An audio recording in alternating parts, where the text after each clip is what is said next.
San Diego Unveiled is a talk show solely for women. It represents women from all over San Diego. They come to our show to express their love and passion for what they do. It's just a lot of inspiration, and our voices are often sheltered and shunned, but San Diego Unveiled puts volume behind us and lets us be heard and seen in ways that has never been done in San Diego.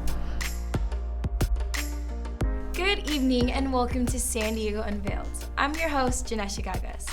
Our guest today is a hairstylist and salsa dance instructor who has competed in the World Championship of Salsa, not once, but twice. She has a nonprofit dedicated to promoting partner dance for the prevention of dementia. Please welcome Marilyns Klisser to the show. Welcome. Thank you. I'm very happy to be here. I'm so happy for you being here too. Has anybody told you that you kind of look like a replica of Marilyn Monroe? I've heard it. I've heard it before. I'm pretty sure. I mean, you have the name for it. The name and maybe the blonde hair. Oh yeah, totally.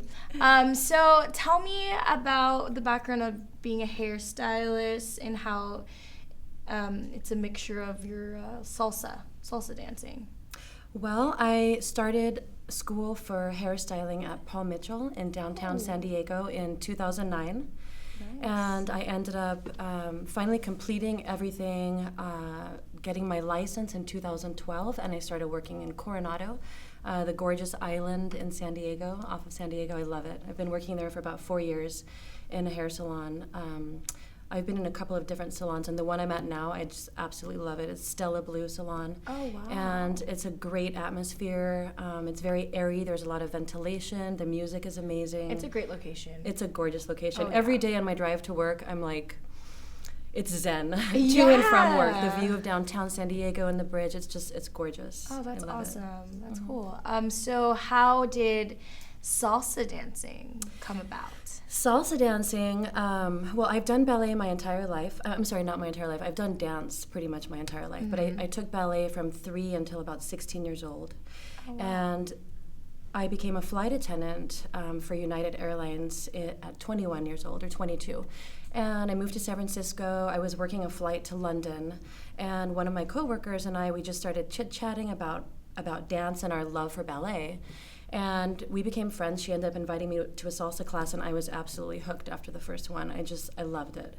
So I started dancing regularly in San Francisco. Then I moved back to San Diego, kind of got involved in the scene here, did a television show in Miami. It was a salsa dance competition for cool. non-Latinas who dance salsa and speak Spanish. So I ended up winning. You speak Spanish too? I do, Spanish and French. Oh, awesome. Yeah, That's I was cool. born in Europe, so I have the French background. Wow, so you did a lot of traveling. Yes, before. between having been born in Europe and visiting family every year, and then with the flight attendant career for 5 years, I have done quite a lot. I love to travel. Yeah, we were a flight attendant before. That's really cool. Yeah, I enjoyed it. So, what made you fall in love with salsa? Is it the flow of it? Is it the feeling? It is the feeling, and it's the music. I love the music. It's very alive. It's very complex music. All the different instruments, percussion, piano, the horn section. There's just so much to it. It really makes you feel alive. And not only the music makes you feel alive, but salsa dancing makes you feel very, very alive. Very fast-paced. It's like a drug, actually. I mean, you leave salsa dancing, you go home, and if you got there tired, after an hour and a half of dancing your butt off, you would think you'd be tired, but you feel so invigorated and alive. You're energized. It's Yes. kind of like a charging mechanism for you. Absolutely. Oh, It's that's awesome. definitely my charging mechanism. And there's actually a physiological reason why you feel that way when you leave, which leads up to how I started my nonprofit, which is Dance Away Dementia. Yeah. Aside from all of that, I mean, you made something like Dancing with Dementia. You made your hobby do something to give back. Yes, I'm really, really excited. So I teach salsa dance classes. I've been teaching for quite a while.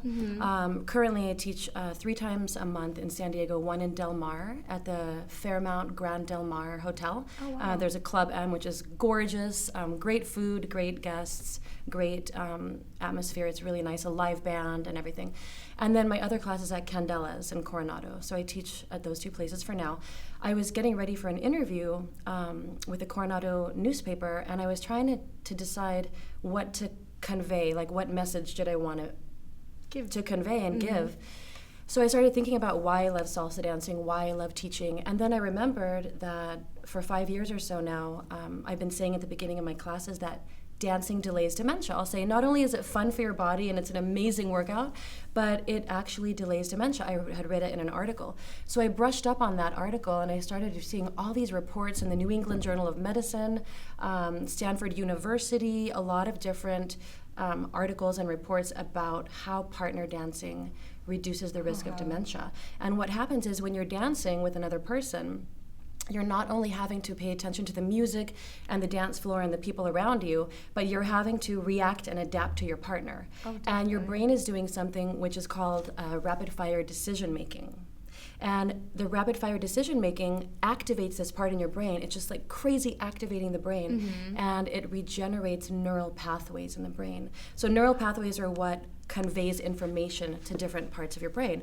When you stop using your brain as much, when you are very routine in the things that you do, those neural pathways start dying off. And salsa dancing and partner dancing, it's not just salsa, it's tango, it's swing, it's anything that you have a partner. It regenerates the neural pathways in the brain. So for me, it's a great prevention for dementia. It's statistically, according to the research that's been done, it's the only physical activity you can do to reduce the risk of dementia. So I just want to share that with the world and promote partner dancing. So ballroom, whatever it might be. That's so awesome, like using that to help people, because dementia is a big issue. There's really no cure for it. I know that keeping yourself doing things like steps, especially with salsa, there's so many things with memorization. So I could see how that kind of that helps. That's like one of the biggest factors for dementia. Yes, that's absolutely. really awesome. And it's not even in the memorizing. Well, when you learn to dance, you have to commit. You have to decide to dedicate time and effort and some money, to learn the dance. But then once you learn the dance, that's when the magic can start happening. When you can go to a dance place, a restaurant, a club, whatever, and you dance with other people, that's when all the magic in the brain starts happening, and that's when you feel so fantastic. So it is a little bit of a commitment. You have to decide, I am going to do this, and that's my mission now, is to kind of promote and encourage people to make that commitment and start learning to partner dance. Not only is it incredible for reducing the risk of dementia and Alzheimer's, but also it just makes you feel alive. It makes you feel beautiful. It's good for your heart. It's good for your body. It's good for being social with others. Definitely. We're all like this nowadays. All whole the world is like time. this. In dancing, you cannot have your phone on you. You are just connected with another person. You're in the present moment. Exactly. And I think that's like the most important fact. Like the element. There's so many elements to salsa. It's not just a dance. Exactly. It's not just that sexy thing people think it is. They're like, oh, that's too sexual. What are you doing? There's more to it. And Absolutely. I think that's really awesome. Have you seen results from have you worked with dementia people? Well, so that's a good point. I have not yet, because I just started. This whole thing began on March 16th. It was a very magical day for me. Awesome. And how Congratulations. Thank you. I would love to. I'll be posting my story of how it all kind of came to fruition on that day. Somewhere I'll be posting it. Yeah. But so my deal is to provide prevention for dementia. And there's there's a documentary I've seen called Alive Inside. It's by this wonderful social worker named Dan Cohen. And he decided to show, through his nonprofit organization Music for Memory, how music can be used as a treatment for dementia. So like you said, there's no cure for it. That's why my mission is to prevent partner dancing, to promote partner dancing and for prevention. His theory is music as a treatment once you have dementia. So music is just so powerful. I do believe that. Music makes the world go round. And I thank you so much for wanting to put your foot forward to help these people with that. Thank you. Thank you for being here today. Thank you for having me. Of course. Thank you. It's amazing how much a person's passion can truly change the lives of so many, and everyone has that ability. If we just reach out and learn to dance in partnership. Until next time, San Diego, have a safe and classy weekend. Oh, thank you for being here. I really wish we could have danced. That was awesome. That was awesome.